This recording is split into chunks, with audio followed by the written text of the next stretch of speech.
Greetings, everyone. I'm Matt Noble here from Gold Derby, joined by Luca and Riley again to break down the latest episode of Game of Thrones, Season 8, Episode 4, The Last of the Starks.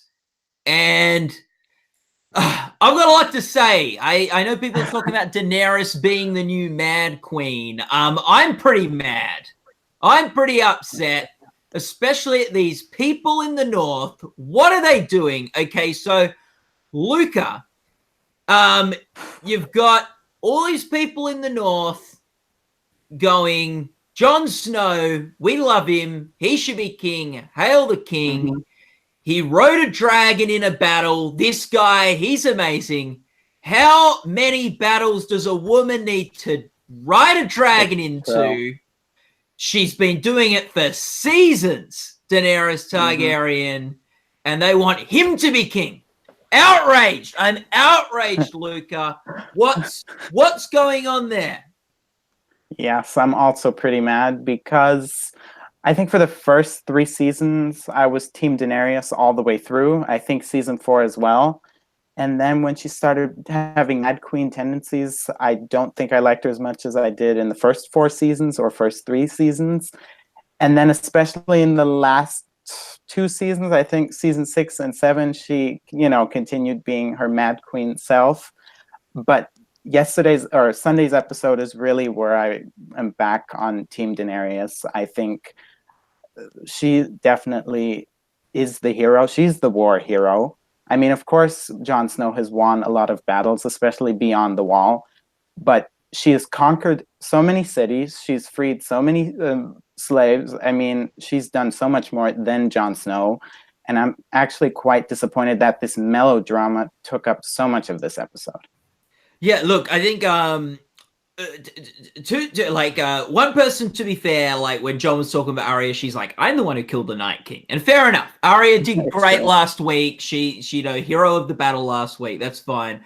But this Jon Snow's been coasting for a while, in my opinion. The Battle of the Bastards, it ended up being like Sansa and Littlefinger that saved the day, yet he got saved as a hero.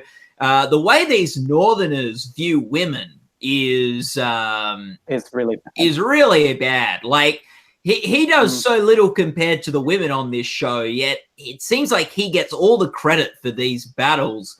Riley, what do you think about the whole Daenerys of it all?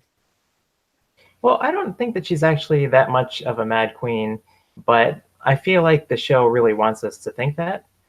I would prefer if we saw more of her actions along those lines, but instead the show just keeps having different characters talk about how crazy she is without us necessarily seeing the consequences. And I also found it strange how, Sansa, she's got this problem with Daenerys that's actually addressed in dialogue. Like, what is your problem with her? It seems like it's irrational and there's nothing that will appease you.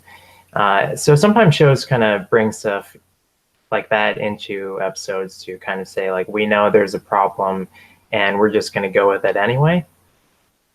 But here it just kind of rubbed me the wrong way, where it seemed like a perfectly valid question without an answer.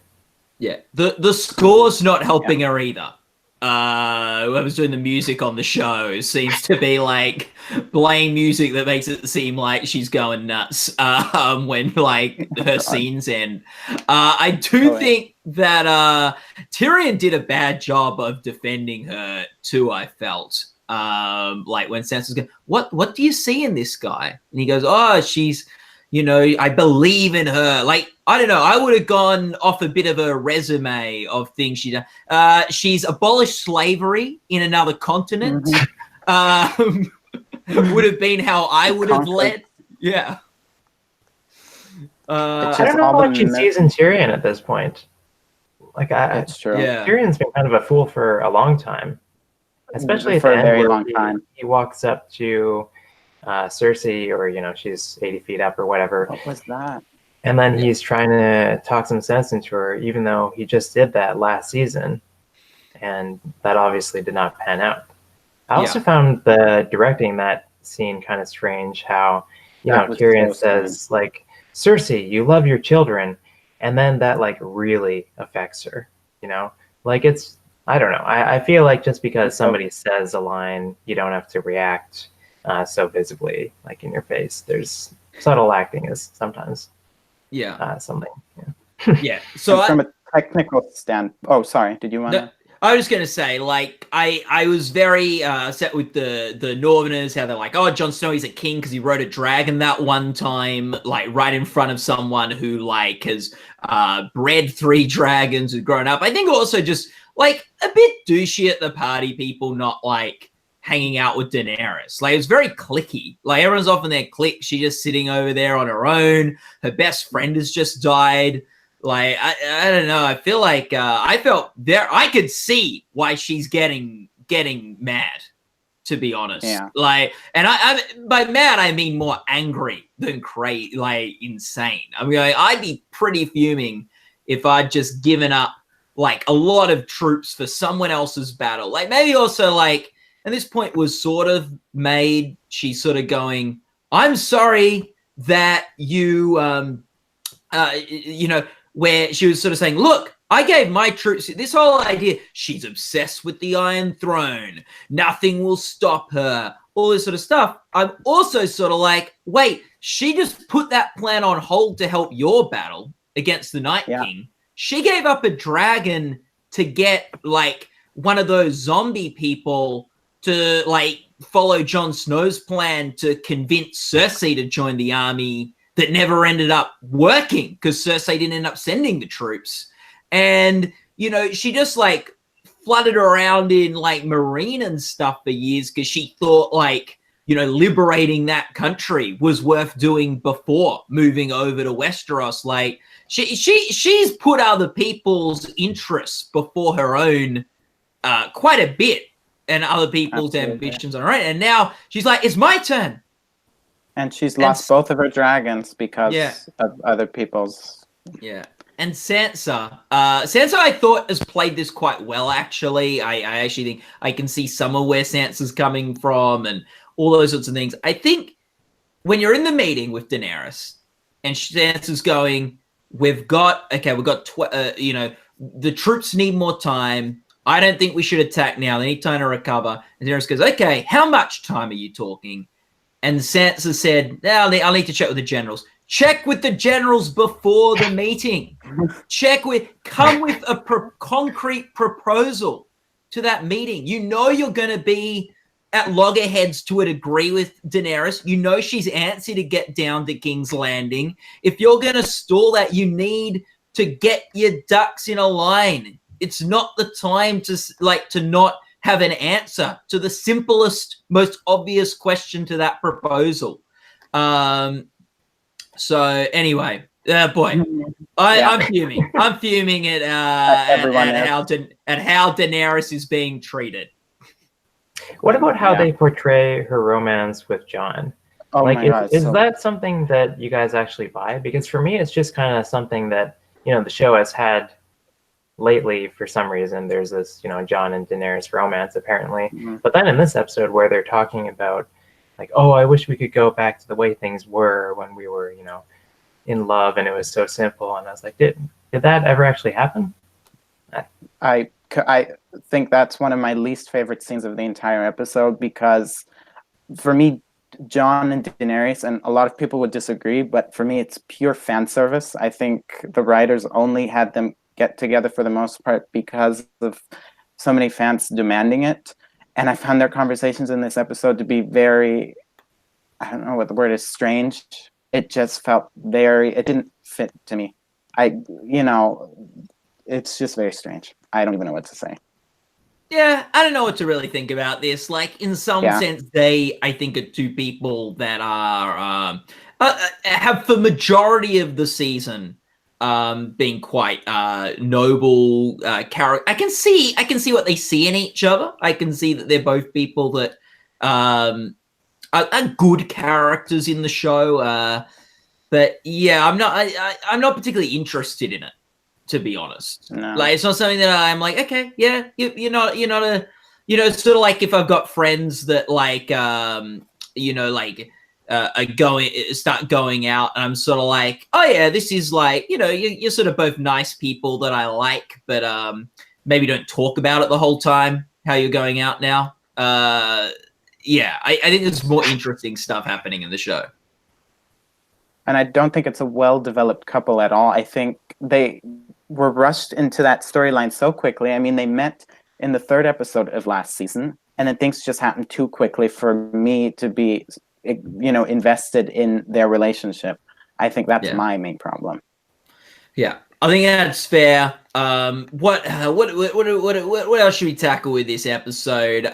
Luca, I know you're a big Lena Headey fan. We've finally seen her for a bit. I was thinking, boy, when is Cersei gonna come into this season? Like an hour, right? Yeah, it was a long time. I thought this was gonna be. Yeah.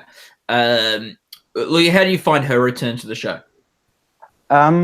Well, I also was baffled by the fact that I had to wait, 50 minutes, an hour till she actually appeared, because I thought this was going to be a very Cersei-centric episode after she wasn't in the last 2 episodes. So I was a bit disappointed by her screen time and also by the material she's getting. I just don't think it warrants an Emmy win at this point, which I think is very sad. I mean, she's absolutely amazing in the scenes she has, but at this point, she's almost a flat-out villain. And I have to say, this is the first time in many years that I really, really despised her character, like really despised her character. And I don't know if that will help Lena when Emmy voters have that ballot and have Maisie Williams on the ballot as well, whose character just defeated the Night King. Yeah. Now, remember, Riley, do you want to weigh in on this? Lena Headey, Cersei Lannister.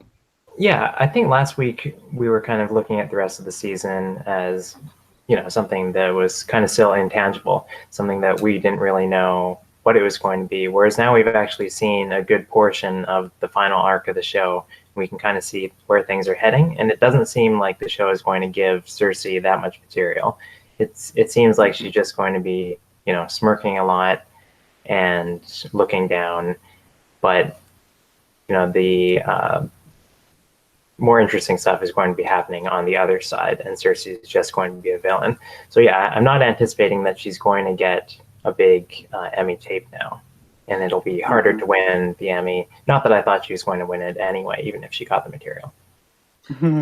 This is interesting. I actually think I've still got some hope for Cersei Lannister this season. I really think that the next I don't think she's going to have a whole showcase episode. I just think we're sort of a bit past that. I think there's a lot of stuff they need to wrap up. I think the only people that might get showcases are Jon and Daenerys, who are campaigning for the lead category. Even May, but I could see her getting a similar sort of screen time as Maisie Williams did last week. I could see Lena Headey getting that next week. The interesting thing was, if she dies next week, which I think is possible, that they'll end the penultimate episode by killing Cersei Lannister and then deal with the other stuff for the final. I mean, she'll only have been in half the episodes of the season. Yeah, they could kill her in the final too, but I don't know. So I think Cersei Lannister, obviously it was a good night for her character on the show. She was able to get a dragon thanks to that, I don't know, very,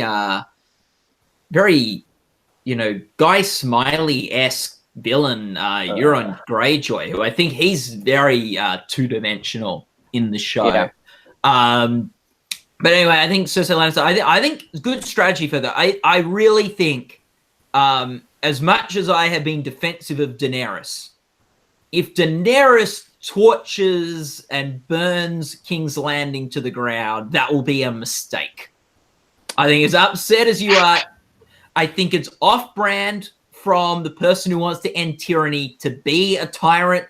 And I almost think like Cersei knows what she's doing with the killing Missandra, and she is trying to push Daenerys to her level. And that is Cersei's path to winning the people. It is Cersei's path to winning the war. Is Daenerys becoming becoming a argument of the lesser of two evils. I think the incumbent has a much better chance in that scenario. I think Jon Snow's a whole unaccounted for entity. I think that's where Cersei's dropping the ball. She's not factoring in Jon Snow.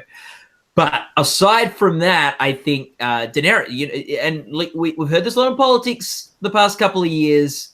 Daenerys, if you get in the mud with a pig, you get dirty, and the pig enjoys it. And I think if Daenerys does, and it looks like Daenerys is flirting with, if not decided at the end of the episode, she's going to just burn King's Landing to the ground and become a tyrant. That's not a great way to begin ending tyranny. That's not the way to break the wheel, Daenerys, to become a spike in it. And talking about Daenerys, I do think this is Emilia Clarke's episode submission. If she was great, she does get nominated. She was very good. I don't think I've ever been as impressed with her as in this episode. I do think she displayed, range was really good. Yeah, I agree. I think she was fantastic. I think this would be a great tape. I think if she won, that would be great. I wouldn't want to lock it in as her team now, because who knows how the final's going to wrap things up and if she'll have another good one. But yeah, no, I think it was a great episode for Emilia Clarke, despite some of my issues I have with the way they're taking her character. Riley, what do you think about Emilia Clarke? Where does she sit after this episode? I mean, she was fine. I would expect that she would get more to do in the next couple episodes. I think that this might end up being Peter Dinklage's episode that actually wins him the Emmy. I think we all kind of just assumed that he'll win again since he won last year when he didn't necessarily have that much material. And this week he did, make a big speech at the end of it. So that might be enough. Maybe in hindsight, this is the one that wins an Emmy for him. Yeah. And what about Jamie Lannister?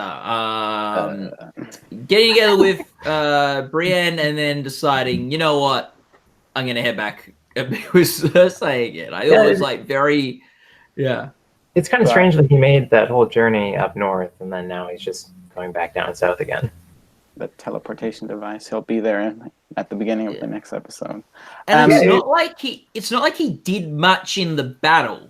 He did not. Right? No. I think, in some ways, that was I think the Brienne stuff's interesting, and let's see if that comes back around in the next couple of episodes. But I think in some ways, the primary aim of that whole Jamie arc was probably so he could have some scenes with Tyrion. So you could have the two Lannister brothers together. And I think, I think that's something we needed to see in the last season. And the last two, not last week's episode, but episode 2 and episode 4 were able to give us some nice Jamie and Tyrion moments. And also a scene with Bronn with both of them, which I thought was pretty strange. It just came out of nowhere. I'm not sure what the security is over at Winterfell, where he can just waltz in and he finds them and nobody's guarding them, and he immediately leaves. It was just kind of like a dangling plot thread that I don't think I really needed closed up. Yeah, and I don't know if he'll come back in some interesting way and they've just set the board, but I thought that was very sort of a weird thing, and how he was just hi, you give me high gun? Great. I'll be back at the end. I'll be back in episode 8 to collect on this castle. I think, I don't know. And I would definitely, if I was him, be a bit less threatening and a bit more. Could we go talk with Daenerys now, Tyrion? Because I just want to make sure that she's aware of this deal, and it might not be able to get Highgarden from her, but I don't know. I'd sort of be looking more to. I don't think he's going to get Highgarden if everything goes well. But anyway. And about the Brienne and Jamie scene, I think a lot of people were complained about Brienne acting out of character, and I do sort of agree. Even though I do think it gave Gwendolyn Christie some really juicy material, and it's a shame that HBO did not submit her in the supporting actress category, because I think she was one of the best performers in this episode, to be honest. Hmm. What do you think? Yeah, I'm a little concerned about Sophie Turner's chances as well. Like, she's never been nominated before, and I'm not sure I understand the actions of her character at this point. So I can understand why they wouldn't want to submit Gwendolyn Christie if she were going to draw away votes from Sophie Turner. Yeah, okay, that's true. Yeah, and look, I actually think Sansa has impressed me. I don't know, I'm not as down on her, Riley. I think that she is thinking of the interests of the North and what political influence they're going to have. I think she has rightly questioned why Jon has so quickly gotten like into this alliance with Daenerys to the point where he is sort of, he's very much, he's fawning over her a lot in, you know, she's the queen, she's my queen, she should be your queen and stuff like that. I don't know. I think I can see her she's thinking about things and I think asking important questions. And people aren't always giving her the best answers. As much as I think she blew that meeting where she had a proposal to make, and part of me thinks she was just wanting to get in a fight with Daenerys and actually, you know, have her proposal considered. Because I don't know. Going back to this, I think if she said to Daenerys, they need 2 weeks, she may have been able to get it. Like, whenever anyone's arguing for something and just going indefinitely, you know they're just stalling. But I think it should. Yeah. Anyway, Luca. Yeah, and another Sansa scene that made me really angry was the scene where Jon and Bran were going to tell Sansa and Arya about, you know, who Jon really is, and then they just cut away. I really didn't like that because they wasted so much of the episode in the first 40 minutes, maybe first half an hour, of people talking about how they were getting off. But then in one of those pivotal scenes, they decided to cut away. I just didn't like that at all. I think yeah, go ahead. So I was just gonna say, I think that's a hard thing for any show to do. Is you want to see reaction shots and you want to see how different characters respond to different news, but you don't like want to tell the audience something they already know, which I think. And I think that's the shows often paint themselves into a corner where they got this juicy story, but you can't have this same story being told 5 times in a season of a show. So I think they could have done it better though, and I think there's a way that, like, you know, like, this would have been super corny, but they got back and like Arya's like, what? Like, yeah, God, oh my God, it fits to the episode because it was so melodramatic after that. Because then, you know, everyone started spilling the tea because then Sansa can't keep the secret, and then she told Tyrion. To me, it was just very, I don't know, I don't understand why she had to tell him. Yeah, I think looking at that scene, like, on its own, like, I totally understand why they wouldn't want to show it again. And I mean, you know, I don't know what information we would have actually gained from that scene, other than, you know, them just saying, "Oh wow, you know, that's a shocker, that's too bad," etc. But yeah, it is strange not to have it in this episode, where it seems like most of the first hour was just scenes like that, and then suddenly they're on the water and the dragon is shot down in about 10 seconds. And can we talk about Miss Sunday just going missing? Because I'm sorry, but when did they capture her? How did they capture her? It's just questions I had. I'm usually not that critical of this show, but it was just bugging me during the entire episode that all of a sudden she was just gone. They had captured her. But I guess just they got one person and she was the person. I don't know. Like, I think I don't know if it was like they knew much about any of these characters, but I think there's probably a part of it that was like they really scored big time that it was someone that Daenerys cared a lot about. I don't know how intentional that was. They know she's wearing sort of Sully type outfit. Like, we know she's part of Daenerys's crew. I think the ship scene, and I think that's a shame because I think that the ships getting shot by the big arrows looks super cool. Yeah, absolutely. I like the naval battle. I like that idea. I thought it just ended very abruptly, and Tyrion gets hit on the head. And then he's just on the beach. Like, it's sort of like Tyrion getting hit on the head seemed like the kind of thing that a network show would do right before commercial break. It's true. It's like, whoa, boy, I've got to watch a few commercials before seeing what happened to Tyrion getting hit on the head. Like, yeah. Quick other Stark. This episode was the last of the Starks. We talked a bit about Sansa, who I actually think Sansa might, there's an outside chance Sansa ends up on the throne.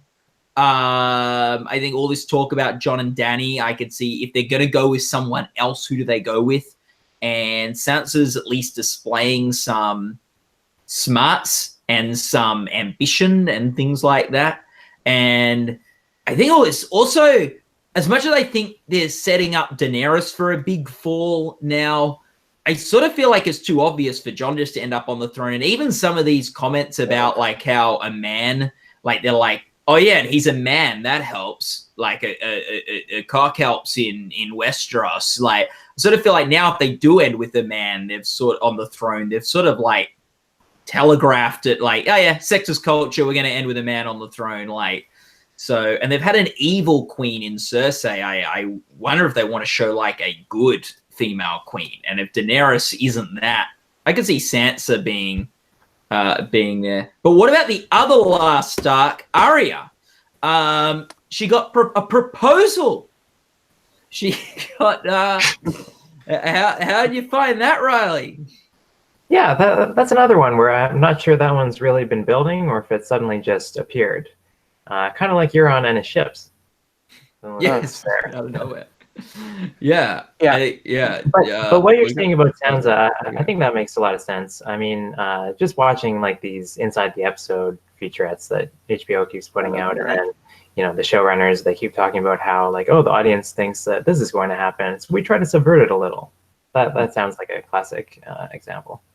Yeah. What do you think, Luca? Yeah, I completely agree. I mean, for some reason, I can't even imagine someone sitting on the throne at the end. At this point, I was so angry with this episode that I didn't even think about that. But it's absolutely a possibility. And the way she was acting in the episode, you could see that she may want that throne. I mean, the way she was looking at Daenerys the entire time, especially in the war preparation scenes, to me, she does have more power than I think some people are giving her credit for. I think she is a real threat for the throne, but then something has to happen before, because Daenerys is not going to let her occupy that throne. No, I think there's a good chance Daenerys dies or gets the throne. I mean, I don't see, and I think dies is your strong front runner at the moment, but I don't see Daenerys just moving on and going, I'll just move to Highgarden. Sorry, Bronn. Yeah, Highgarden's mine. Oh my God. They got some nice flowers there and nice place to raise dragon. So I don't know. Should Arya, if married Gendry? What do you think, Luca? I don't know. I think what Riley said. Yeah, I don't think there was enough build up. Again, it just kind of came all of a sudden. I mean, no. No. Let's just say no. I actually could see this being a good couple. My issue is how he proposed, and I almost feel like if this was a rom-com, he would be back at the end of the episode to do the proposal right. I listened to you. I'm this idiot guy who thinks that you want to be a lady, even though everything you've shown before now indicates like that is the last thing you want to be in the world. Now I get it. This is how we can make it work. I think if he'd been like, oh, I love you because you're not a lady, because you are you're independent and strong and bold and things like that. If he wanted to be with her to not have a traditional Westrosian northern marriage in the sense of her having more of a leadership role within the relationship, I could see her being sort of down for that. I think she likes the guy. I think. Yeah. It's just not well developed. It's too fast. That's my problem. I will never be in favor Very of a couple that yeah, it's too very clean guy. Let's date for a bit. Take me out for dinner before you propose. Like, you know, we had sex that one time. We thought we were both gonna die the next day. Let's slow things down a bit now. Yeah. I agree. I thought he was kind of on her level. Like before this episode, I would have been fine with that pairing. And then in this episode, I think he kind of revealed his true colors. So now I would not be in favor of that union. Yeah. So we've been pretty critical of this episode. And at the end of the day, it'll be the final 2 episodes that determine what we think of this season. I think they may have set the board beautifully this episode for things, and when we see the next 2 episodes, we could go, oh, I like how they thought we were going down this path and switch gears on us and all that sort of stuff. So I'm not out on the season yet. There are a few things that frustrate me about some of the characters. It's how when you've been watching a show for 8 years, you're invested. You want to see certain things from certain people. I think in a lot of ways they're doing a good job on the season. We've talked a bit about some of the actors. Anything else on the Emmy radar from this episode? And we'll wrap up our chat there. Riley. Well, last week you asked us like what would win if Game of Thrones, were to completely botch their last couple episodes. And then I thought, well, it doesn't really matter. Watching this episode, I did kind of think a little bit more about that. I still don't have an answer, but I find the question more interesting. And I think maybe they might lose writing, possibly directing. And those are 2 awards that they haven't won from like any organization in years at this point. Yeah. Luca? Yeah, I absolutely agree, because I thought Game of Thrones, and I do still think Game of Thrones is an absolute lock in drama series, but after I watched the episode, I was thinking, so what is in second place, and is there something that could actually unseat it, but then the competition is just too weak. And I do think shows like Big Little Lies and Stranger Things would have been better off actually competing this year and not taking the year off, because they were finished last year. I'm not saying they would win, but there is so much backlash right now for Game of Thrones, or that I don't know if Big Little Lies had a knockout season. Who knows if it could have won Best Drama Series. And I do think it could lose writing. I think it could definitely lose writing, because David and Dan are under attack on the internet. Yeah. Now remember how much backlash there's been for this episode, but it's completely true what Matt said about how the next 2 weeks, all of that could be. Yeah, absolutely. Yeah. Absolutely. I'd rather have a better, an uneven or badly respond to third last episode than last episode of a series. Oh, yeah. And to be fair, I think like the internet is very angry. I'm not sure how much these are thoughts that are held by Academy voting members. Ratings are still very high for the show.